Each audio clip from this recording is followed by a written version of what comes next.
Halo semuanya, selamat datang kembali di channel Pip Code Studio bersama saya Pip Saifullah. Di video kali ini kita akan lanjutkan series Vue.js di mana kita akan membahas mengenai form input binding. Nah, jadi kalau kita misalnya bekerja dengan form di dalam front end, ya, tentu kita akan butuh untuk mengambil apa yang ada di dalam form tersebut. Secara default, kita bisa kalau mau mengambil data yang ada di dalam form itu menggunakan value dan juga pakai add input. Nah, jadi nanti kalau misalnya inputnya berubah, maka kita akan menjalankan event, lalu teksnya kita set dengan event target value. Nah, kita coba jalankan project ya. Ini juga ada error di bagian main button. Ini mungkin kita hapus dulu ya biar nggak ada error. Nah, kita coba sekarang buat di dalam app.vue. Nah, kita jalankan npm run dev. Nah, di sini kita akan coba untuk buat ya sebuah input. Dia punya teks value-nya nanti ya, binding value-nya kita ambil dari nama. Nah, kita akan buat di sini berarti const nama sama dengan ref. Nilai default-nya 0.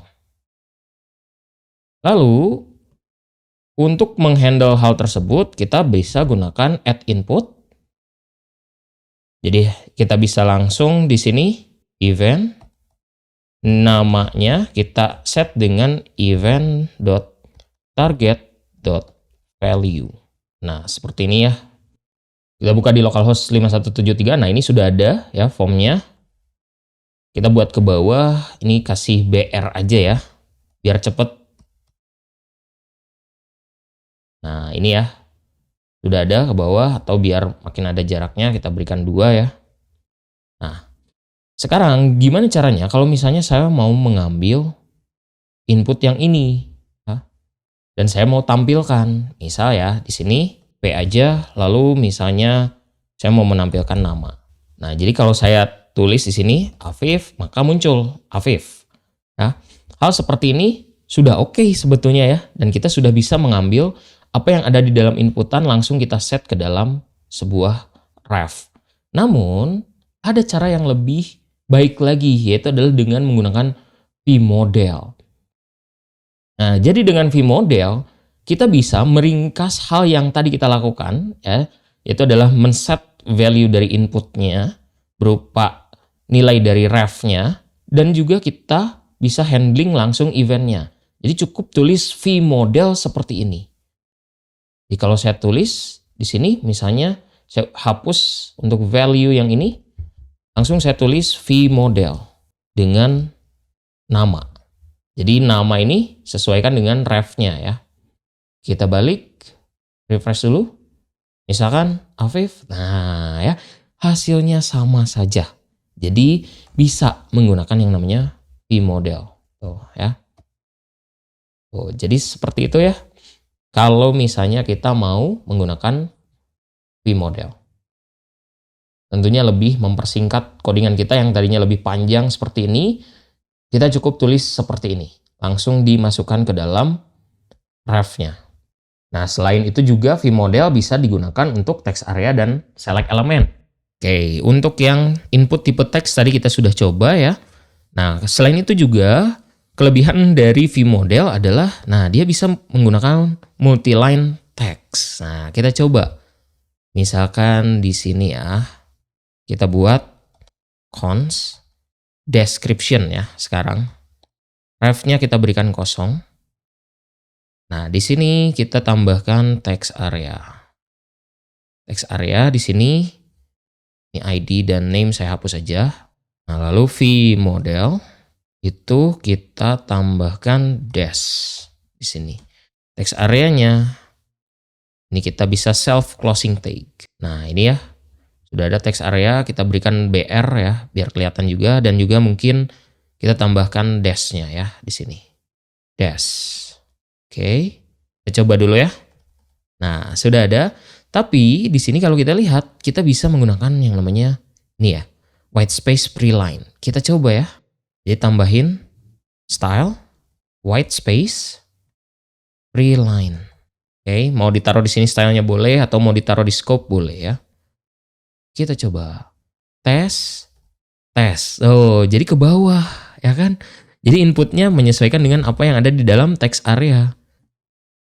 Kalau saya tulis seperti ini, maka resultnya pun sama. Dia akan mengikuti apa yang kita inputkan di dalam text areanya. Wah, ini mantap ya. Jadi bisa pakai pre-line. Nah, untuk checkbox ya, kita coba untuk checkbox. Ini kalau kita buat di sini ya, cons checked coba ya. Sama dengan ref, dia nilainya false. Nah, kita buat di sini BR lagi, input, tipenya checkbox, lalu V model checked. Nah, kalau dicek, terus kita coba misalnya ya, bikin di sini checked untuk ngeceknya. Nah, true, false gitu ya. Jadi bisa juga untuk checkbox. Nah, kalau misalnya banyak ya, untuk checkboxnya bisa milih banyak. Ini mungkin jangan checked, jangan false ya. Kita gunakan array kosong. Kita mapping aja. Nah, kita coba mapping ya. V4 item in checked. Kita tulis itemnya. Ini tambahin key. Kita tambahin key. Oke, nah ini misalnya yang ini kita kasih value. Value-nya Afif misalnya ya. Terus ada Budi. Klik Afif Budi. Tuh ya. Jadi dia sudah bisa menangkap value-nya juga gitu ya. Kalau misalnya mau dikasih label ya bisa juga ya. Supaya kelihatan. Label. Misalnya sini Afif. Nah ini juga sama. Tambahin label Budi. Nah kan jadi kelihatan ya. Walaupun ini mungkin kebalik ya. Harusnya input dulu. Oke, nah Afif Budi itu. Klik ya, dia muncul. Tuh ya, jadi itu bisa juga seperti itu. Nah kalau radio juga sama ya, sebetulnya konsepnya mirip ya. Cobain aja, ini misalnya ganti jadi radio. Di model yang dipakai sama, yaitu adalah checked. Dan nilainya ini, nah seperti ini. Ini bisa diganti dulu. Kita komentarin dulu, pakai tag P aja. Itu adalah untuk checkednya. Dan kita cek, nah Afif atau Budi tuh ya. Jadi sama. Semua bisa dihandle oleh si model. Ya, tinggal tempelin aja ke refnya. Nah ini sebetulnya salah satu hal yang cukup lumayan menarik. Kenapa? Karena kita sekarang nggak perlu lagi menambahkan name di sini berarti ya. Kalau misalnya kita menambahkan name, nah awalnya kan kalau misalnya kita mau menggunakan tipe radio seperti ini harus sama name-nya ya satu sama lain. Nah kalau sekarang nggak perlu, cukup panggil di vModelnya aja. Ya, itu akan lebih mudah ya tentunya. Semua bisa kehandle oleh vModel. Jadi sakti sekali si vModel ini ya. Nah yang diselect juga sama ya. Yang diselect gunakan vModelnya juga ya. Jadi nanti bisa langsung keambil selectednya. Tuh, selectednya A, B misalnya ya, C dan seterusnya. Kemudian juga kalau misalnya select optionnya mau dibikin dinamis ya, pakai V4 aja. Tuh, kayak gini ya. Jadi itu tadi penggunaan basic usage-nya. Nah, kemudian juga ada value binding, di mana kalau kita lihat ya, ini adalah yang kita lakukan barusan. Ketika kita ingin menambahkan value tertentu ke dalam radio, itu disebutnya value binding ya. Ya bisa untuk radio, bisa untuk checkbox. Secara default kalau misalnya checkbox itu value-nya true or false ya. Ketika kita memberikan value binding seperti tadi misalnya, nah di sini cek yaitu adalah value-nya Afif dan Budi, maka dia akan mengikuti value-nya. Nah ini juga bisa kalau misalnya mau dibuat seperti ini ya. True value yes, false value no.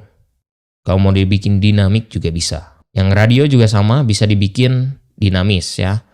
Value-nya dia mengikuti dari sebuah variabel misalnya ataupun ref. Yang select juga sama. Nah, kemudian juga kalau kita baca di sini ada yang namanya modifier ya. Secara default vModel itu akan change the input with the data after each input event. Nah, tapi kita juga bisa memberikan lazy modifier ya. supaya nantinya dia akan sync setelah change event. Kalau sebelumnya input event, sekarang jadi change event. Tinggal tambahin aja .lazy seperti ini. Lazy. Nah, jadi vModel.lazy sama dengan nama. Kita coba yang input nama. Nah, dia diem tuh. Baru muncul, ya kan? Jadi nggak langsung dihapus, baru hilang.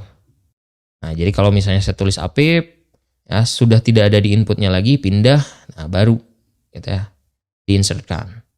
Tes. Tuh ya, gitu. Kalau saya pindah ke elemen lain, baru gitu. Kalau misalnya saya masih mengetikkan sesuatu di sini, maka dia tidak akan berubah. Itu disebutnya lazy ya. Kemudian juga ada .number ya. Ketika kita membuat hal seperti ini ya, secara default maka inputan user itu adalah string. Kalau saya pengen bikin dia jadi number, maka kita bisa tambahkan .number. Nah, jadi kita juga bisa chaining seperti ini. Saya tulis number langsung ya. Jadi bisa hanya number aja misalnya, atau mau dengan lazy juga bisa gitu ya. Tinggal di chaining seperti ini, .lazy.number. Nanti input ini akan menghasilkan number. Jadi yang di-insert ke nama adalah number ya gitu. Dan ini lumayan ya, kalau misalnya di JavaScript biasa itu harus kita parse in dulu gitu ya. Baru bisa. Kalau ini cukup tulis .number seperti ini. Itu ya. Dan selain itu juga ada trim juga. Kalau misalnya kita mau memberikan trim otomatis ya terhadap inputan yang diinsertkan oleh user gitu ya. Bisa juga. Ya, jadi kurang lebih seperti itu untuk form input binding ya, lumayan sakti ternyata fungsi dari si vModel ini banyak banget ya. Dan sebenarnya inilah yang mungkin jadi salah satu kelebihannya di Vue.js juga ya, di mana vModel ini memiliki banyak sekali manfaatnya ya, daripada kita yang tadinya menulis untuk menghandle event dari input itu seperti ini, belum lagi ditambahkan hal-hal yang lain misalnya seperti name untuk setiap inputnya ya, cukup gunakan vModel saja itu sudah langsung bisa terambil semua ya. Jadi kurang lebih seperti itu untuk video kali ini ya. Kita akan coba untuk bahas konsep-konsep yang lainnya. Untuk itu jangan lupa untuk subscribe, like, komen, dan share video ini. Kita ketemu lagi di video berikutnya.